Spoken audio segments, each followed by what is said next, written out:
de vous retrouver comme à l'accoutumée sur votre télévision régionale Prestige TV. Il est 20h et merci de nous suivre pour être au diapason de l'actualité d'ici et d'ailleurs. Et vous avez raison, la grande édition. Au sommaire, le maire de la ville de Thiès, Dr Babacar Diop, a animé une conférence hier au centre de recherche ouest africain de Dakar autour du thème Abraham Lincoln, un héros de la démocratie.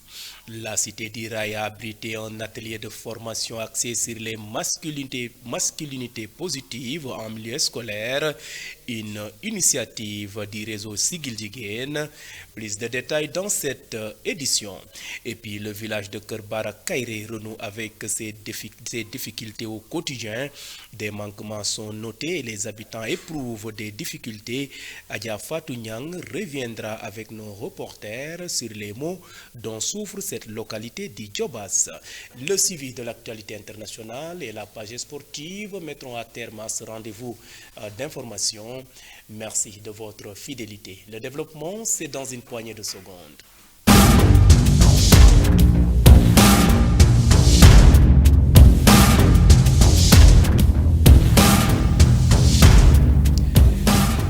Bienvenue, je vous le disais en titre, le maire de la ville de Thiès, Dr Babacar Diop, a animé une conférence hier au centre de recherche ouest africain de Dakar autour du thème Abraham Lincoln, un héros de la démocratie. Étant enseignant-chercheur au département de philosophie à l'université Cheikh Anta Diop de Dakar, Babacar Diop a rappelé les faits historiques de cet homme qui a travaillé pour la libération des esclaves et la reconstruction des États-Unis. À l'issue de cette conférence, il s'est confié au micro de notre reporter Ousmane Diallo. Abraham Lincoln donc a été assassiné le 14 avril. C'est le 14 avril que John Wilkes Booth a tiré sur Abraham Lincoln. Mais il a rendu l'âme le 15 avril 1865 à 7h22 du matin. Nous célébrons cet homme parce qu'il a travaillé à la libération des esclaves. L'Amérique de l'époque est une Amérique fortement divisée entre les Noirs et les Blancs, entre le Sud et le Nord, entre les progressistes et les conservateurs. Et dans le Sud des États-Unis de l'époque, 3 millions d'esclaves y étaient asservis. 3 millions d'esclaves. Parce que la population américaine de l'époque, c'était 31 millions d'habitants, dans lesquels vous avez 3 millions d'esclaves. Et Abraham Lincoln avait l'habitude de dire, si l'esclavage n'est pas une injustice, et rien n'est injuste. Et pour lui, l'Amérique doit rester terre de liberté, terre de la dignité humaine. Et cet homme, c'est lui qui a aboli l'esclavage aux États-Unis. Mais c'est lui aussi qui sauva l'unité américaine, l'Union américaine. Parce que les États esclavagistes du Sud avaient fait sécession, avaient déclaré leur indépendance pour créer une nouvelle nation. Et c'est Abraham Lincoln qui a réunifié le pays, qui a reconstruit les États-Unis, qui a permis aux États-Unis d'être aujourd'hui ce qu'il est aujourd'hui, les États-Unis d'Amérique. Mais aussi la contribution d'Abraham Lincoln sur la démocratie. Et lorsqu'il dit, nous devons tout faire pour que le pouvoir du peuple, par le peuple et pour le peuple, ne disparaisse À l'instant, le maire de la ville de Thiès qui revenait sur la vision d'Abraham Lincoln. Vous suivez le rendez-vous de l'actualité grâce à votre radio Prestige FM qui émet en modulation de fréquence sur les 95.5 FM ici à Thiès. Et retour dans la cité d'Iraï où un atelier de formation sur les masculinités positives dans les établissements scolaires a été initié par le réseau Sigil Jigéen et ses partenaires éducatifs. un programme qui rentre dans le projet Non aux violences basé sur le genre en milieu éducatif. Papa Abdoulaye Mbeng, formateur, revient sur l'importance de ces journées de formation. Il est au micro de Mambiram Sissegei et Moussa Mbaye. Très bien. Vous savez, le réseau Siggil Jigéen n'est plus une organisation à présenter, tellement c'est une association, une ONG qui depuis très longtemps, des dizaines d'années donc, lutte encore pour la promotion des filles et des femmes. Et dans ce cadre-là, donc, elle a initié, cette organisation, elle a initié donc des séries de formations destinées aux élèves, aux enseignants, un peu pour les capacités sur encore ces genres de violences-là qu'on trouve dans leur milieu. Et donc c'est fort de cela donc que ce réseau-là donc a, disons, ciblé quelques écoles donc de l'IA de Thiès, notamment de l'IF de Thiès-Ville, encore pour les capacités en tant qu'élève, en tant qu'enseignant sur ce sujet-là dont je viens de vous parler, mais aussi sur ce qu'on appelle la masculinité positive. Vous savez, nous le savons tous d'ailleurs, l'école n'est pas un vase clos, n'est pas un milieu fermé. L'école doit aujourd'hui promouvoir ce qu'on appelle l'intersectionnalité. Donc tous les acteurs, tous les partenaires sont les bienvenus encore pour booster ce qui est en train d'être fait au niveau de l'école, surtout au niveau des comportements, surtout au niveau des compétences de vie. Vous le savez aujourd'hui donc, notre monde est disons encore partager un peu par rapport encore disons à l'exploitation de tout le potentiel de ces enfants, que ce soit des filles, que ce soit des garçons. Et aujourd'hui, surtout dans nos pays africains, on a vu encore qu'il y a cette prédominance masculine qui en fait ne repose sur rien d'autre que des croyances, des choses qui peuvent être dépassées pour encore vraiment mieux assurer le développement de notre pays. Et c'est pour cela donc, dans cette stratégie disons de formation, de capacitation, les IF, les IA sont toujours ouvertes à des initiatives comme ça pour pouvoir encore renforcer, disons, ce qui se passe au niveau des écoles, que ce soit au niveau des enseignants comme au niveau des élèves, encore pour leur permettre d'être plus, disons, à la page par rapport à ce qui se fait dans le monde, mais surtout par rapport au boostage qui doit être fait au niveau des femmes comme au niveau des filles, pour encore leur permettre, disons, de faire de telle sorte encore que l'égalité dont on parle souvent, l'équité dont on parle souvent entre filles et garçons, hommes et femmes. À rappeler que ces journées de sensibilisation de 3 jours ont eu pour cadre le lycée Amarinda Kesek de Thiès et l'IF de Thiès. Safietou Diop, présidente du réseau Siggil Jigéen et formatrice, est revenue sur les points stratégiques axés sur la lutte contre la violence basée sur le genre et les recommandations issues de ces journées. Elle est toujours au micro de nos reporters Mambiram Sissegei et Moussa Mbaye. Pourquoi le réseau Siggil Jigéen a décidé d'intervenir dans le secteur scolaire dans le cadre de la lutte contre les violences basées sur le genre? Alors, nous savons pertinemment bien que notre société doit changer. Il y a un besoin de changement, de transformation sociale et d'adaptation pour que nous puissions vraiment booster le développement, atteindre le développement, aller vite, résorber le gap qui nous différencie des autres pays, parce que nous avons tout, comme on le dit très souvent. Allah nous a dotés de tout. On a le soleil, on a la terre, on a les êtres humains, on a un capital humain extrêmement important. C'est la jeunesse. Nous avons presque 70% de notre population âgée de moins de 35%, âgée de moins de 35 ans. Et il faut nécessairement maintenant commencer à instruire vraiment les fondements d'une transformation sociale positive pour que et les femmes et les hommes puissent véritablement être des agents de développement, des agents de transformation. Et pour cela, comme vous le savez très bien, le formatage de la conscience, la socialisation de l'individu commence d'abord par la famille. Il faut changer les mentalités pour que les filles puissent développer vraiment leur capital humain, développer leur personnalité en relation avec les garçons, pour que nous ayons ce qu'on appelle un capital humain digne vraiment de la transformation du pays. comme le disent nos autorités dans la vision 2050, nous avons besoin d'abord d'un capital humain vraiment capable de transformer le pays pour qu'on accède au développement. Et pour cela, il faut que ça commence par la famille, il faut que ça commence par l'éducation. Et donc, comme le réseau Siggil Jigéen, c'est une ONG, c'est la société civile, notre rôle, c'est de venir à contribution à l'État, au gouvernement, sur la base de nos moyens, dans les secteurs que nous maîtrisons, pour que nous puissions participer au développement de ce pays. C'est ça qui a motivé vraiment notre décision d'asseoir ce projet, et à commencer par la région de... Safiétou Diop, présidente du réseau Siggil Jigéen.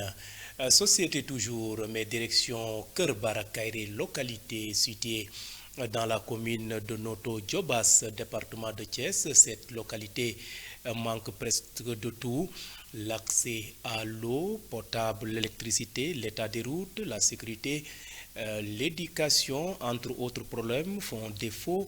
Les populations demandent de l'aide aux autorités de leur faciliter l'accès aux infrastructures de base. Adja Fatou Niang, habitante du village, est interrogée par Moustapha Mbaye et Ousmane Diallo. Wow. Les problèmes énumérés dans ce village sont un peu multiples. D'abord, on peut citer le cas de l'eau, parce qu'actuellement, de là à Sanch, on a un problème très délicat, qui est cette ressource cruciale qui est l'eau. On n'a pas d'eau. Les femmes sont très fatiguées. Pour satisfaire les besoins des familles, on va puiser de l'eau dans les puits et dans les robinets qui sont un peu partout dans le quartier. Et ce qui pose un énorme problème, parce qu'on a beaucoup de difficultés d'affaires. Des difficultés aussi par rapport à la route. On n'a pas des routes. Bon, on n'a pas assez de routes. Oui. On n'a pas une bonne route surtout. Oui. La latérite est très dégradée. Les taximans n'acceptent pas de venir ici. Ou bien ils vont te facturer presque 2000 à 2500 francs pour venir dans le village. Les charrettes aussi, on a des problèmes pour venir ici. Par rapport aussi à la lumière, on a un problème de lumière. Les poteaux sont là, mais on n'a pas de lampe. On n'a pas de lampe. L'installation est faite presque plus de 5 ans, mais actuellement on n'a pas de lumière. L'agression aussi est très fréquente ici. On a des problèmes pour contrôler l'élevage.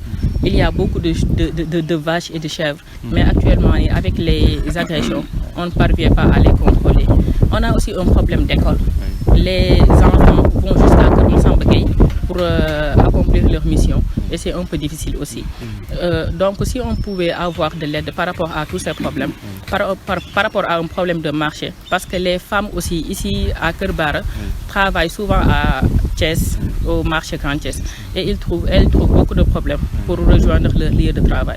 Donc si on pouvait nous aider par rapport à tous ces problèmes aussi, bon, ça fera l'affaire. Wow. Ce qu'on peut dire aux autorités, c'est juste de nous aider, parce qu'on a fait de notre mieux.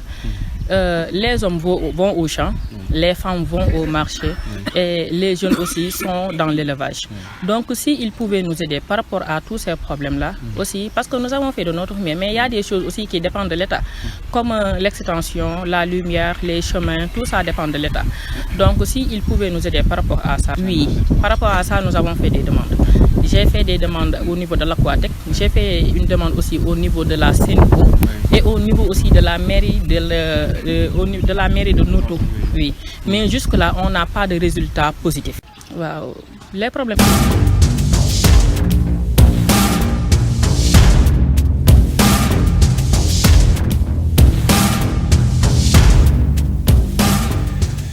Et à présent, jetons un regard sur ce qui fait l'essentiel de l'actualité nationale de ce mercredi. Au fond Covid-19, le procureur émet 25 ordres d'arrestation, nous dit Mambiram Sissé Gaye.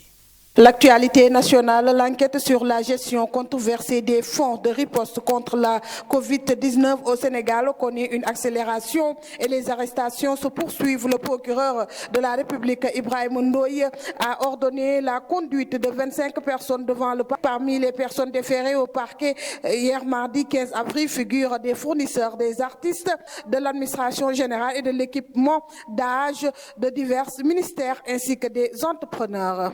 Par autre chose, le député Tahirou Sarr s'est exprimé sur l'affaire Farba Ngom qu'il considère comme éminemment politique visant à épargner certains anciens responsables de l'État. Le dossier Farba Ngom est purement politique. Je regrette d'avoir voté pour la levée de son immunité parlementaire. On ne peut pas arrêter Farba. Tahirou Sarr sans commencer par un ancien ministre des Finances, un ex-directeur général des domaines et un ancien directeur du Trésor. On donne l'impression de vouloir protéger un ancien directeur des domaines. C'est un règlement de compte, a déclaré le leader du parti, les nationalistes.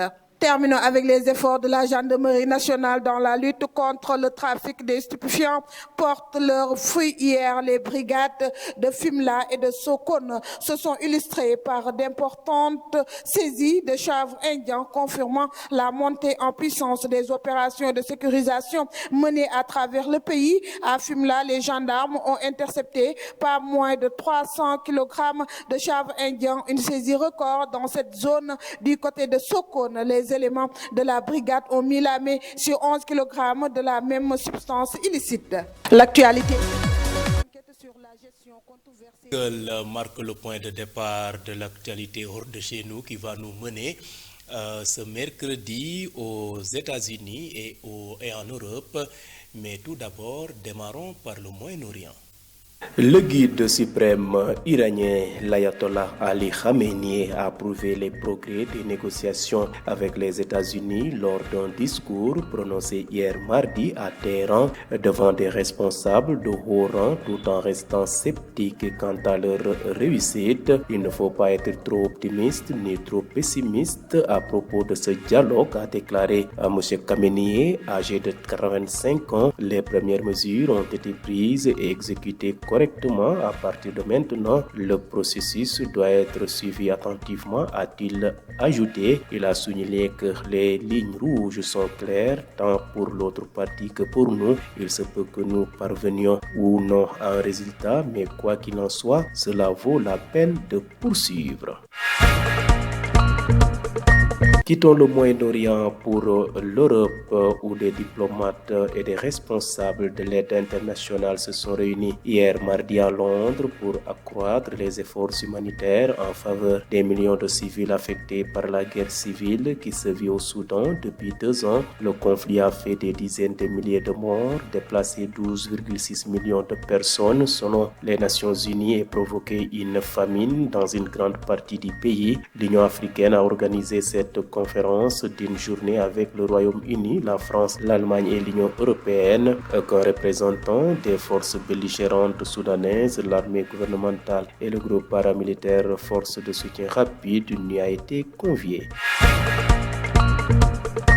Bouclons ce rapide survol de l'actualité internationale en Amérique où le plus haut responsable militaire américain dans le Pacifique, l'amiral Samuel Paparo, a lancé un avertissement sévère aux sénateurs concernant les risques croissants pour la sécurité dans la région Indo-Pacifique que pose l'intensification de la coopération militaire entre la Chine, la Corée du Nord et la Russie. S'exprimant devant la commission des forces armées du Sénat, M. Paparo a déclaré que la Chine avait fourni à la Russie environ 70% de ses machines-outils et 90% de ses anciens semi-conducteurs, aidant ainsi Moscou à reconstruire ses capacités de défense dans le contexte de la guerre en Ukraine.